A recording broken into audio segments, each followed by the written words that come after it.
शिवपुराण कथेने साक्री आगाराला लाखोची कमाई। 7 दिवसात 23 लाखाचं उत्पन्न साक्री आगाराला मिळाले।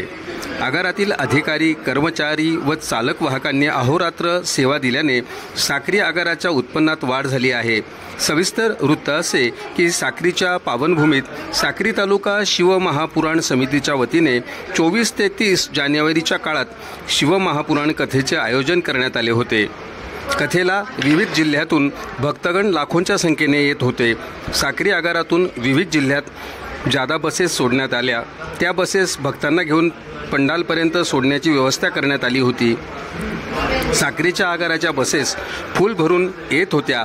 7 दिवसानंतर भक्तांना आपापल्या गावी सोडण्यासाठी गेलेल्या बसेस रात्री परत आल्याने सर्व बसेसची आकडेवारी काढण्यात आली व त्यातून 7 दिवसात साक्री आगाराला तब्बल 23 लाखाचं उत्पन्न मिळालं आहे, अशी माहिती साक्री आगारातून देण्यात आली आहे। साक्री आगाराच्या बसेसची अवस्था अत्यंत बिकट आहे, तरी देखील चालक वाहकांनी भक्तांना आपल्या गावी सुखरूप सोडवण्यात यशस्वी ठरले आहेत। विभाग नियंत्रकांनी साक्री आगाराला नवीन बस देण्याचा करिता पाठपुरावा करावा, अशी मागणी प्रवासी वर्गाकडून करण्यात येत आहे। मीडिया लाईव्हसाठी रफिक शेख, साक्री, धुळे। शिवपुराण कथेने साक्री